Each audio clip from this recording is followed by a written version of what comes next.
15.5 বছর জাতির উপরে অত্যাচারের যে স্টিম রোলার চলেছে, এর দ্বারা অনেকেই ভিক্টিমাইজড হয়েছে। জুলাইটা ছিল তার শেষ পরিণতি। শুরুটা ছিল কার্যত 2009 সালের 25 এবং 26 ফেব্রুয়ারি। ঢাকার পিলখানায় 57 জন দেশপ্রেমিক চৌকস, প্রতিশ্রুতিশীল, বিভিন্ন পর্যায়ের সামরিক কর্মকর্তাকে হত্যাকাণ্ডের মধ্য দিয়ে বাংলাদেশের উপর ফ্যাসিজমের থাবা শুরু হয়। তারপরে একে একে রাজনৈতিক দল, প্রথমে আমাদের দলটাকে দিয়েই শুরু করা হয় এবং শেষ পর্যন্ত যারা অপোজিশনে ছিলেন তারা কেউ বাদ পড়েননি।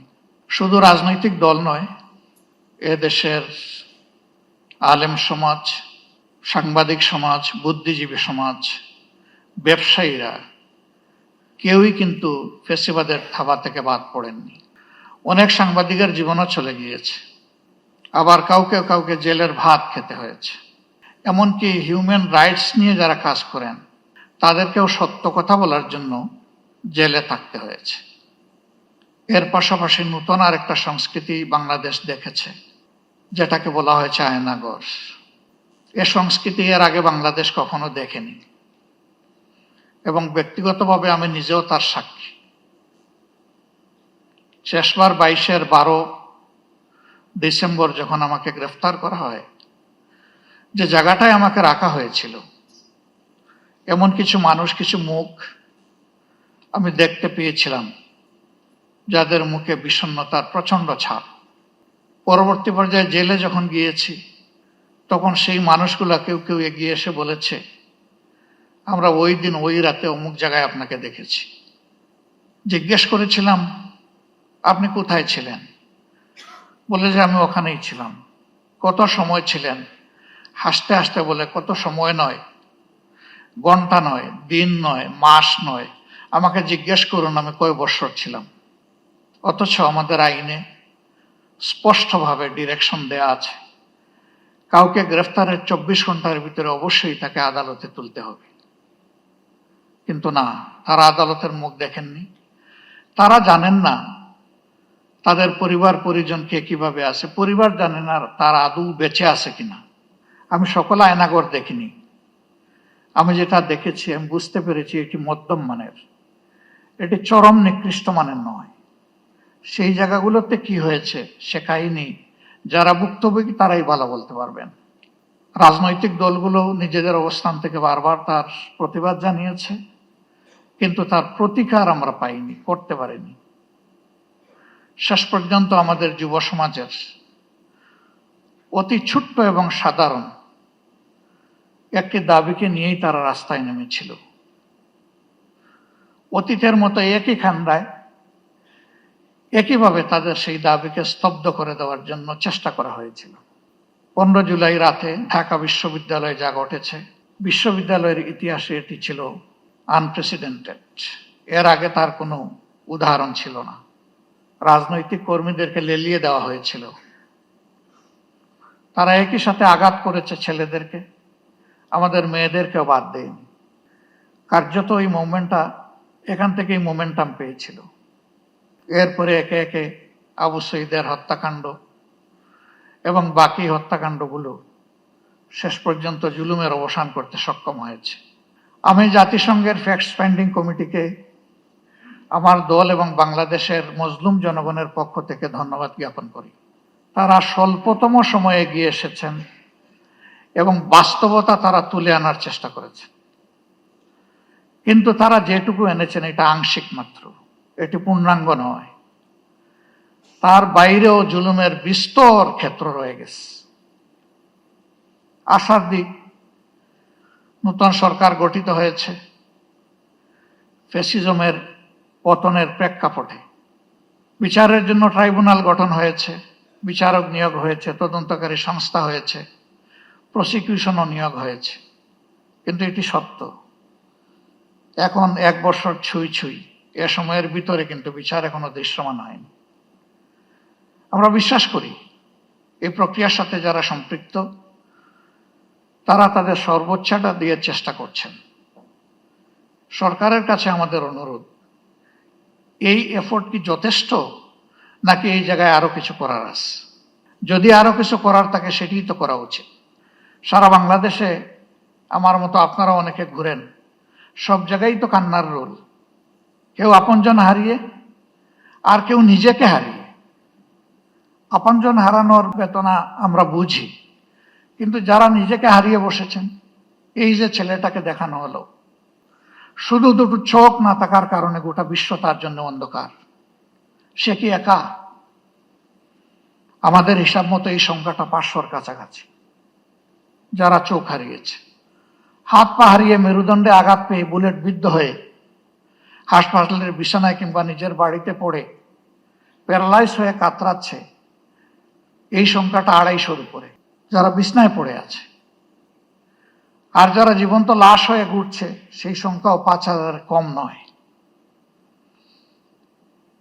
আপনারা অনেকে জানেন, ইতিমধ্যে আমাদের সংগঠনের পক্ষ থেকে উদ্যোগ নিয়ে এই জুলাই যারা শহীদ হয়েছেন তাদের প্রোফাইলটা আমরা অন রেকর্ড নিয়ে আসার চেষ্টা করেছি।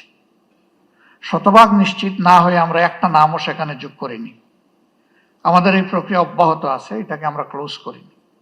12 ভলিউমের এই শহীদ স্মরণিকা আমরা সকলের হাতে পৌঁছে দিতে পারিনি, তবে আমাদের ওয়েবসাইটে বাংলা, ইংলিশ এবং আরবিতে ইতিমধ্যেই আপলোড করা আছে। সেটা কেউ ভিজিট করলে আমরা খুশি হব। আমরা এবার হাত দিয়েছি যারা জীবন্ত শহীদ তাদের জীবন নিয়ে, এই অন্ধ, পঙ্গু, হাসপাতালের বেডে পড়ে থাকা প্যারালাইজড, তাদের বিষয়টা তুলে আনার জন্য। আমি সরকারকে অনুরোধ করব, এই কাজটা পূর্ণাঙ্গ যথার্থতা পাবে যদি সরকারি উদ্যোগে এটা হয়। আমরা আমাদের দিক থেকে পূর্ণ সহায়তা দিব ইনশাল্লাহ, যা আমাদের কাছে ম্যাটেরিয়ালস আছে তা দিয়ে, এবং আরো যা প্রয়োজন আছে আমাদের পক্ষে সম্ভব সঙ্গত সবকিছু দিয়ে। ইতিহাস যেন হারিয়ে না যায়, ইতিহাসটাকে ধরে রাখা উচিত এবং শ্রদ্ধার সাথে এটা আমাদেরকে স্মরণ করতেই হবে। আজকে আমাদের এই বসাটাও ওই ত্যাগের বিনিময়ে। ওই ত্যাগটা না হলে আমার নিজেরও অবস্থা কি হতো আল্লাহ ভালো জানেন। এখানে আমরা যারা আছি, কে কোন অবস্থায় থাকতাম সেটা আল্লাহ ভালো জানেন। কাজেই আমাদের শহীদরা এবং জীবন্ত শহীদরা আমাদের অ্যাসেট, তারা আমাদের বোঝা নয়। এই স্বীকৃতি আমাদেরকে দিতে হবে। আমাদের সম্পদকে মুখে নয়, বাস্তবেই সম্মান দেখাতে হবে। সরকার এবং জাতির পক্ষ থেকে সেটা যেন নিশ্চিত করা হয়। এ বিষয়ে নিশ্চিত করতে হলে 3টা জিনিস প্যারালাল চলতে হবে: বিচার, সংস্কার এবং নির্বাচন। কিন্তু বিচার আর সংস্কারের আগে যদি কোনো নির্বাচন হয়, তাহলে সেটি আরেকটা ন্যাশনাল ডিজাস্টার হতে পারে, আমরা বিশ্বাস করি। গত 26 তারিখ চীন মৈত্রী সম্মেলন কেন্দ্রে, সেখানে শহীদ পরিবার সোসাইটির একটা আয়োজন ছিল। 2-4 জন বক্তব্য রেখেছেন, পুরোটা শুনতে পারিনি আমার অসুস্থতার কারণে, আংশিক শুনে আমি চলে গেছি। তাদের প্রত্যেকে অত্যন্ত সিংহের মতো গর্জন করে বলেছেন, বিচার না দেখা পর্যন্ত আমরা কোনো নির্বাচন দেখতে চাই না। তারা এই দাবি করেননি শত শত মানুষ যাদেরকে হত্যা করা হয়েছে, হাজারো মানুষ যাদেরকে পঙ্গু করা হয়েছে, তাদের সকলের বিচার করে তারপরে নির্বাচন হোক, তারা তা বলেননি। তারা বলেছেন যারা জঘন্য অপরাধী তাদের বিচারটা অন্তত 2-4টা হলেও আমরা নিচ্ছকে দেখতে চাই। আমরা দেশ এবং জাতিকে ভালোবাসি সবাই। জাতিসংঘ ফ্যাক্টস ফাইন্ডিং এ যে ফ্যাক্টস গুলা তুলে এনেছে, তার সাথে যেগুলা অপূরণ আছে সেগুলাকেও সংযুক্ত করে বিচারটা ঠিক মতো হোক।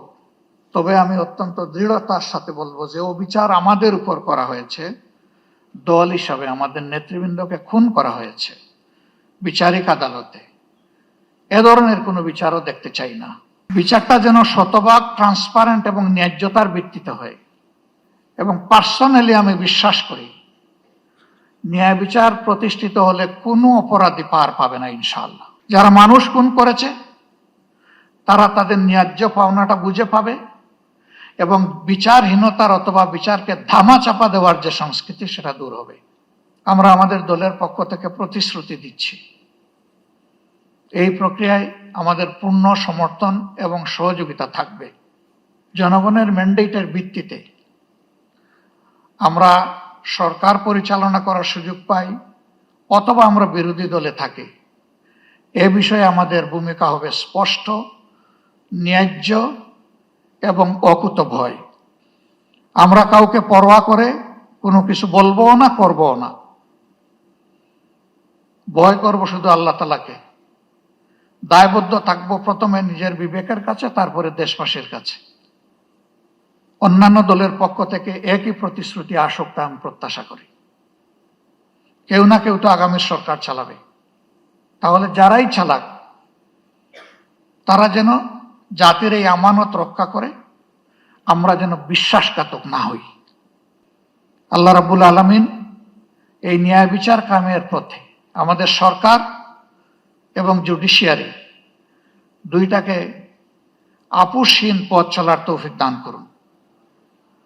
এবং আমি এখানে আরেকবার বলবো, জুডিশিয়ারি আমাদের স্বাধীন, এই কথা শুনতে শুনতে কান দুটো প্রায় বন্ধ হয়ে যাওয়ার উপক্রম হয়েছে। এটারও অবসান ঘটুক এবং সত্যিকার অর্থেই জুডিশিয়ারি স্বাধীন হোক, জুডিশিয়ারি তার পূর্ণ স্বাধীনতা ভোগ করুক। তাহলে আমরা মিনিমাম ন্যায় বিচার পেতে পারি বলে আশ্বস্ত হব। সবাইকে আরেকবার ধন্যবাদ। আসসালামু আলাইকুম ওয়া রাহমাতুল্লাহ।